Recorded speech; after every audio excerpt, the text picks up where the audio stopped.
unidad de endoscopía, en el cual, por ejemplo, antes un paciente no cedía la hemorragia, entonces lo operaban, ¿no? Ahora casi siempre paramos la hemorragia, no siempre, pero la paramos. Antes había necesidad de, qué sé yo, de operar de nuevo porque se quedaron unos cálculos en la vía biliar. Ahora lo sacamos por vía endoscópica de la vía biliar sin necesidad de operar, ¿no? Antes quizás habían pólipos medio peligrosos, había que operarlo para sacar. Ahora lo sacamos por vía endoscópica. Y ese momento, quizás el momento que se está haciendo el mismo ¿no? Claro. el Ahora análisis. también, lógicamente, nos complementamos con los cirujanos, participamos en la parte del diagnóstico fino para que el cirujano tenga una cosa muy clara en lo que va a hacer en la operación, ¿no? Qué trabajito el de ustedes. Sí, bueno, lo que decías es muy importante, Casimira. El aparato digestivo es centro de muchas enfermedades, ¿no? Al ser, como decía antes, al estar compuesto de una serie de órganos. Y hay enfermedades que son netamente orgánicas, ¿no es cierto?, que tienen que ver con inflamaciones, que tienen que ver con parásitos, con bacterias, con virus. Hay enfermedades que son tumorales, que pueden ser tumores benignos y malignos. Y hay un gran grupo de enfermedades o de pacientes que padecen trastornos digestivos, que en realidad no tienen ninguna enfermedad orgánica del aparato digestivo. Todo está en la mente. Y que todo está en la mente. ¿Se imaginan? ¿No? Porque el aparato digestivo es un órgano de descarga de las emociones, tanto buenas como malas, del estrés, etcétera, etcétera. Y eso es lo que tan difundido está con el nombre de colon irritable, ¿no es cierto?, que tiene tanta gente y que ubica casi el 60% de la consulta. Quiero contarles que la gente ya está llamando, o sea que rápidamente, por favor, el menú, ¿cuál es? Gracias a Dubliner. Bueno, hoy tenemos Cheeseburger Dubliner. Estas son unas deliciosas hamburguesas hechas a la parrilla, con queque americano, un fundido de tocino exquisito, papas fritas y ensalada de lechuga fresca. Dubliner se encuentra en el Mega Center local D3, en Ipavi. Teléfonos para la reserva el 212-1211 y el celular 682-26-644. Dubliner. Ay, qué rico. Bueno, yo no sé, a veces por el apuro, por el estrés, comemos muy rápido. ¿Cuánto afecta esto en la digestión? Y creo que muchos hacemos esto. Afecta mucho. Afecta, ¿no? Afecta mucho, como todos los... Adelante, sírvase, por favor, doctor. Los dos, está delicioso. Nuestro organismo es una máquina bien regulada, ¿no es cierto?, que si nosotros la desregulamos, obviamente podemos provocar una enfermedad o un trastorno transitorio de un mecanismo que normalmente debe ser bien regulado. Y entonces, dentro de nuestro sistema alimentario, tienen que haber ciertas normas básicas, que son sencillas. En realidad, por ejemplo, comer 3 veces al día, ¿no? Por ejemplo, evitar comidas entre comidas, ¿no? Por ejemplo, comer demasiado rápido, ¿no? Porque en el organismo se van produciendo en forma secuencial una serie de factores que son absolutamente fisiológicos y que van determinando una seguidilla de estímulos. Ahora, pasa que dicen, por ejemplo ahora, para no engordar, coman 5 veces al día, mejor si es más, y poquitito, poquitito. Esto no es bueno. Bueno, hay cosas que son de fisiología, ¿no? Cuando una persona come muy rápido, la sensación de plenitud le llega muy tarde, porque esa sensación de plenitud va por el eje del estómago hacia el cerebro y va por 2 caminos, uno por la vía de la absorción de azúcares y otras cosas que llegan químicamente a algunos receptores del cerebro, donde llega la sensación de saciedad, y la otra por distensión antral, o sea, cuando el estómago se hincha. Cuando una persona come muy rápido, engaña al cerebro porque no le da tiempo a percibir la sensación de las sustancias químicas del azúcar, principalmente en las células cerebrales, que le dan la sensación de plenitud. Y por otro lado, también engaña al estómago, porque al comer tan rápido, esa sensación de plenitud por distensión tampoco llega. Entonces, el que come rápido, come más que el que come despacio. Claro, claro, sin darse cuenta. Ahora, ¿cuáles son esos hábitos alimenticios que debiéramos dejar de lado? A ver, la famosa sahra-hora, por ejemplo, o comer entre comidas, o comer abundantemente por las noches, que ese es otro gran error que cometemos en Bolivia, ¿no? Bueno, obviamente los hábitos en Bolivia son totalmente excesivos en relación a la alimentación, porque no solamente acá, pero hay varios países que se caracterizan por centralizar lo más importante del día en la alimentación, en la comida, ¿no es cierto? Y eso se acentúa mucho incluso en ciertas regiones del país, por ejemplo Cochabamba, por ejemplo Tarija, ¿no es cierto?, donde comer es pues lo más importante del día. Es verdad.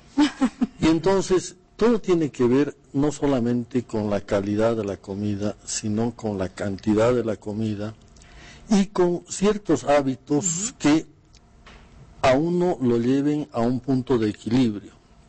Si uno se acostumbra a comer abundantemente, si uno se acostumbra a comer 5 o 6 veces por día, crece el estómago. Crece el estómago y obviamente varía la saciedad de la persona. O sea que es verdad eso, que uno puede achicar el estómago comiendo menos. Yo pienso que no es que sea agrande o achique el estómago como tal, sino que las percepciones que nosotros tenemos se acostumbran. O sea, hay personas que comen una barbaridad, o sea, comparado con otras, aunque tengan el mismo tamaño de estómago, quizás ligeramente un poco más grande, su capacidad es mucho mayor. Y aunque no sean tan gorditas tampoco, eso no influye. No, depende mucho del metabolismo, esas cosas, ¿no? Claro que también tiene mucho que ver la calidad, ¿no? Eso hay que ver, ¿no? Estamos la difusión de la comida chatarra, ¿no es cierto?, donde se come mucho alimento grasoso, ¿no es cierto?, y mucho hidrato de carbono, fuera de hora. Entonces, eso provoca un gran aumento de peso en las personas, ¿no? Ustedes, no sé si sabe, en Estados Unidos la obesidad ha sido declarada una enfermedad de la pobreza, ¿no? Porque comen pura chatarra, no comida buena. Entonces, es gente que come todos los días papas fritas, hamburguesas, ¿no? Y va comiendo muchas calorías más de las que necesita. Claro. Y ese es un grave problema porque ahorita en países como Estados Unidos y otros de Europa, el sobrepeso y las enfermedades que derivan del sobrepeso, como el síndrome metabólico, son causantes por la obesidad, ¿no? La misma diabetes, ¿no? La diabetes, el hígado graso, la cirrosis no alcohólica, todo, ¿no? Oscarito, adelante. Sí, tenemos preguntas. Ángela de la Paz pregunta a ambos invitados: ¿cómo se debe tratar un pólipo en la vesícula? Me dijeron que es necesariamente una operación. ¿Esto es verdad o qué se puede hacer en este caso? Bueno, el tema de los pólipos, primero hay que entender qué son los pólipos, ¿no es cierto? Los pólipos son tejidos anormales que pueden ir saliendo en diferentes partes del aparato digestivo y otras partes también del organismo. Si tratamos de hablar lo más simple posible, constituyen una especie de verrugas que poco a poco van cambiando su composición celular y generando una serie de mutaciones que finalmente pueden llegar a producir cáncer. Si bien esto no sucede en todos los pólipos, la única forma de prevenir esta progresión de un pólipo absolutamente inofensivo o benigno a un pólipo que se transforme en un pólipo maligno es necesariamente estirpando ese pólipo. Esté ubicado, sí. Hay que estirpar. Hay que operar entonces. En el caso de la vesícula, sí. En el caso de pólipos que están ubicados en otros órganos, no hay que sacar el colon, hay que sacar el pólipo. Solamente el pólipo y no así la vesícula, digamos. No. En el caso del pólipo que está ubicado en el colon, sí, se saca solamente el pólipo. Ya. Lo mismo que en el estómago. Pero en el caso de la vesícula, no es posible la extracción o extirpación exclusiva del pólipo. Se saca todo. Necesariamente hay que sacar la vesícula, y esa es una medida de prevención a largo plazo para el desarrollo de un cáncer. Sin embargo, tampoco no puede ser uno muy alarmista, ¿no? Hay lesiones pequeñas en la vesícula que semejan pólipos. Y esos son pequeñitos, no crecen a lo largo de los meses, siempre están en el mismo tamaño. Ecográficamente, en 6 meses no tienen variantes. La mayoría de esos son pólipos, pseudopólipos de colesterol, no son realmente pólipos, ¿no? Entonces, lógicamente, si un pólipo ya es de un tamaño mayor a medio centímetro, que se puede medir ecográficamente, ese paciente sí tiene que operarse.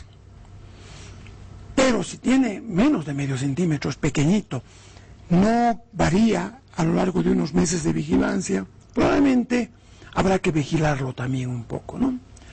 Otro problema ya son los pólipos de gran tamaño, etcétera, ¿no? Y la accesibilidad. El problema de la vesícula es que no podemos abrir, sacar el pólipo y cerrarlo, ¿no? Se saca y se saca todo. todo. Sandra Mercado pregunta, ¿qué pasa con una gastritis que fue diagnosticada hace 6 años y no se hizo un tratamiento correcto y a tiempo? Bueno, las gastritis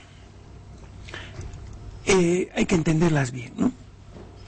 El 80% de las gastritis en nuestro medio son producidas por el Helicobacter pylori.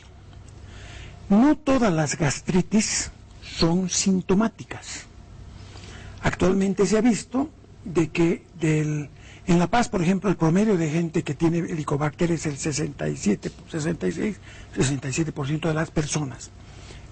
Más de la mitad de la gente tiene Helicobacter. Sin embargo, no todos los pacientes que tienen gastritis tienen síntomas. Solo entre el 10 y el 20% de las personas que tienen Helicobacter tienen síntomas y tienen una gastritis digna de mención. ¿Me entienden? Pero los que tienen síntomas los podemos manejar de 2 maneras. Uno, los que teniendo gastritis por Helicobacter, sus síntomas son muy importantes, se trataron y persisten con síntomas. Y los que teniendo síntomas, se trataron y desaparecieron sus síntomas. A los que desaparecieron podemos pensar que se curaron, porque los síntomas son la madre de la medicina, ¿no es cierto? Son donde uno sabe si se curó o no se curó un paciente. Entonces, si un paciente persiste con síntomas y no se ha hecho endoscopía, ¿no? Es importante que sí se haga en un país de alta prevalencia de cáncer gástrico como nosotros. Eso es importante. Óscar de Santa Cruz, doctor Villagómez, tuvo una infección estomacal por 2 años y solo en el exterior pudieron tratarlo. ¿Por qué estamos todavía en Bolivia con tantos problemas en ese aspecto? Bueno, primero, si tuvo una infección estomacal, él está diciendo que tuvo una infección en el estómago. Y la única infección posible de desarrollarse en el estómago es la provocada por el Helicobacter pylori. No hay otra bacteria que pueda quedarse y desarrollarse en el estómago que no sea el Helicobacter. Todas las demás mueren quedándose en el estómago por